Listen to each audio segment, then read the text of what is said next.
Let's continue talking about logs and look at their graphs for a little bit.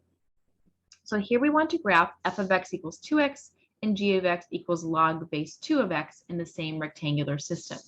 So one thing I do want to note here is that these are actually inverse functions.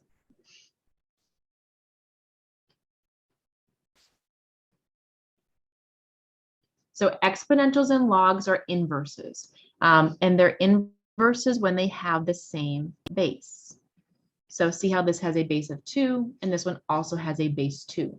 So if they are the same, and then you have also the same basis, right? Exponential, log, both base 2, then you have inverse functions.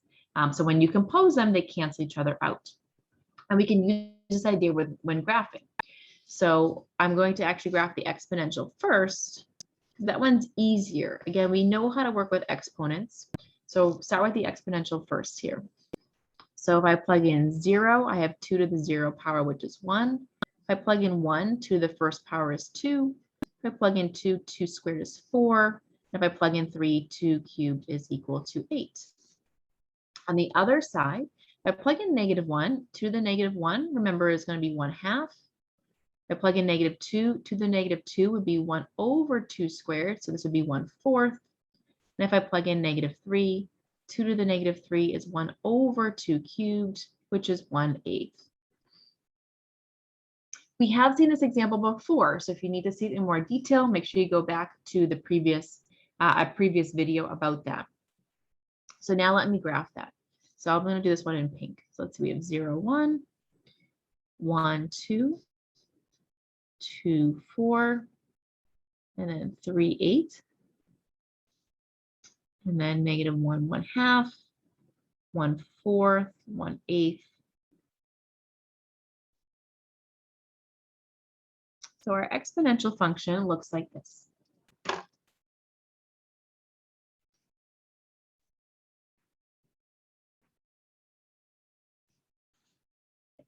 Now, I want you to remember something really important with inverses. With inverses, remember that their domains and ranges swap. So if you have f of x and you have the point xy and you go to the inverse function, then the point becomes yx. So you have this swapping idea of the domains and range with inverse functions. So this is something we've already seen about inverses. So with log functions, they're very difficult to figure out points. And we'll talk in a little bit, but your calculator can handle some logs very easily. Typically, most calculators have log base 10 or log base e on them, but they probably don't have other bases. So the easiest way to deal with logs is to find out the exponential answer first, and then go ahead and flip those values because they are inverses. So here, the 0 is going to become the y value, and the 1 will become the x. Next will be 2, 1, 4, 2, 8, 3. Here, 1/2 -1, 1/4 -2, and 1/8 -3. I think my cat wants attention. All right, let's keep going.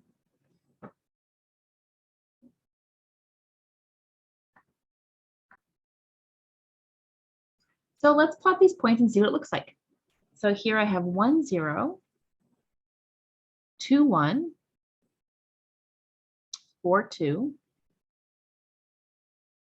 8, 3. So 5, 6, 7, 8, 1, 2, 3.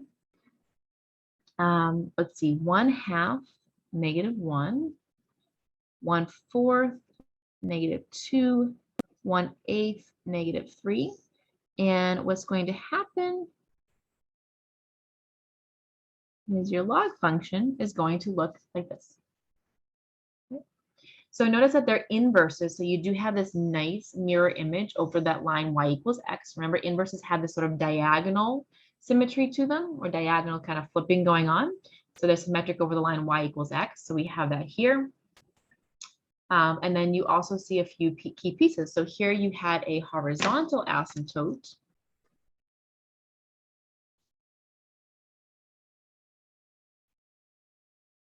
Whereas for this one, you have a vertical asymptote at x equals 0. So remember, the x and y's all switch. So here it was y equals 0 was the horizontal asymptote, but now that y becomes an x. So you have a vertical asymptote at x equals 0. You have this opposite idea.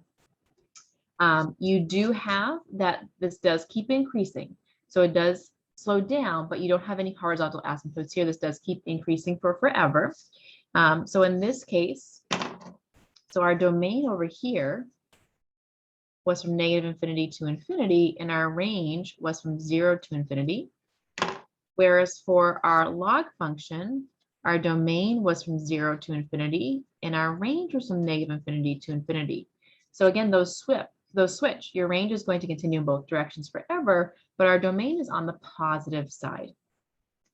And this is going to be true for, again, a lot of your basic log functions.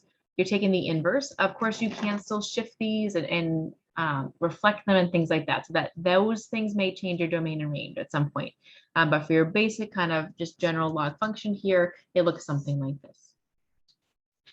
And remember, I graphed it by graphing the exponential first.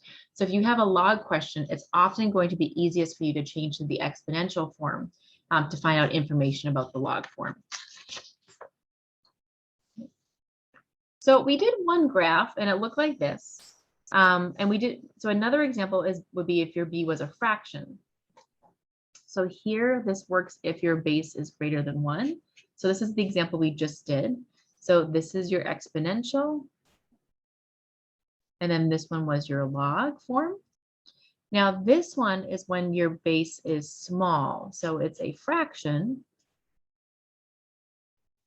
And what happens is your exponential was the decreasing one, if you think back to a previous video.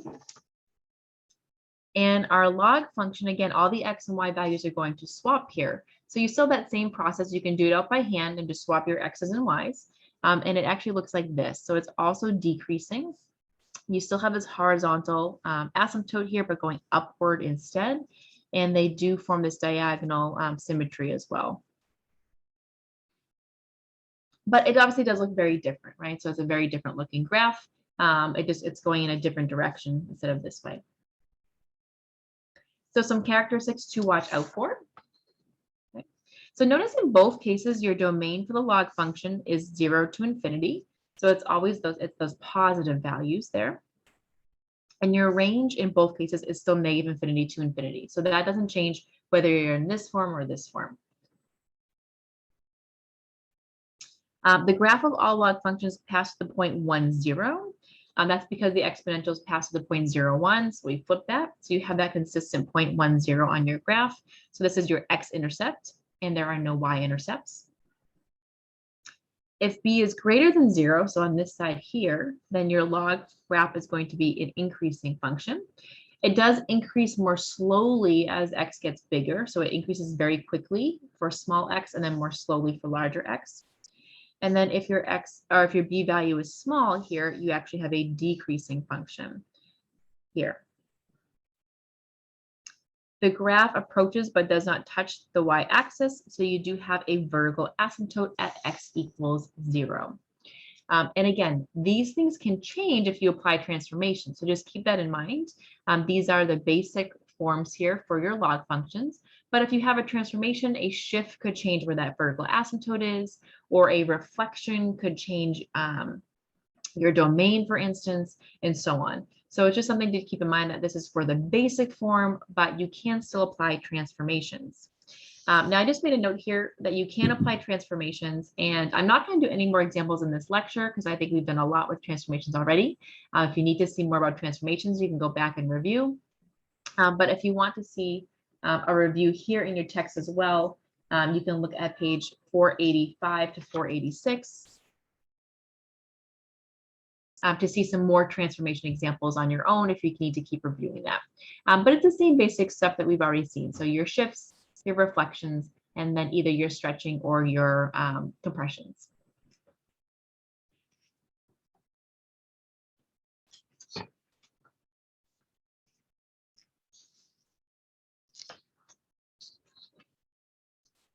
I do want to talk about the domain of log functions. So we've talked about domain many times already, and we tend to have two main issues.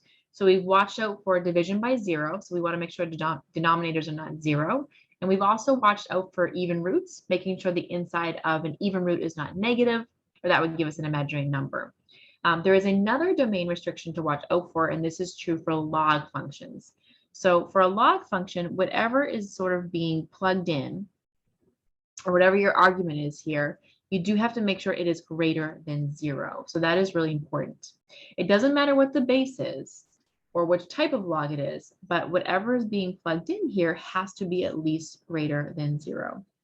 So we use that idea to find our domain. So in this case, we need to make sure that x minus 3 is greater than 0. So our domain here would be all x's, such that x is greater than -3. Or if you want to write an interval notation, from -3 to infinity. Notice that it is strict greater than. So we are not including that endpoint here when talking about domains. So we don't want equal to 0. We want strictly greater than 0 when finding our domain. Now this can get more complicated, of course, too. So this is a more basic one, but whatever this function is here, so whatever is kind of next to that log symbol, that's what you have to set greater than or 0, greater than 0, excuse me, and solve. And you can use whatever strategy you've already learned. So we know how to solve linear, we know how to solve quadratics, we know how to solve polynomials, so rationals, whatever that happens to be, you would just apply that same procedure that we've already done to set it greater than 0 and solve.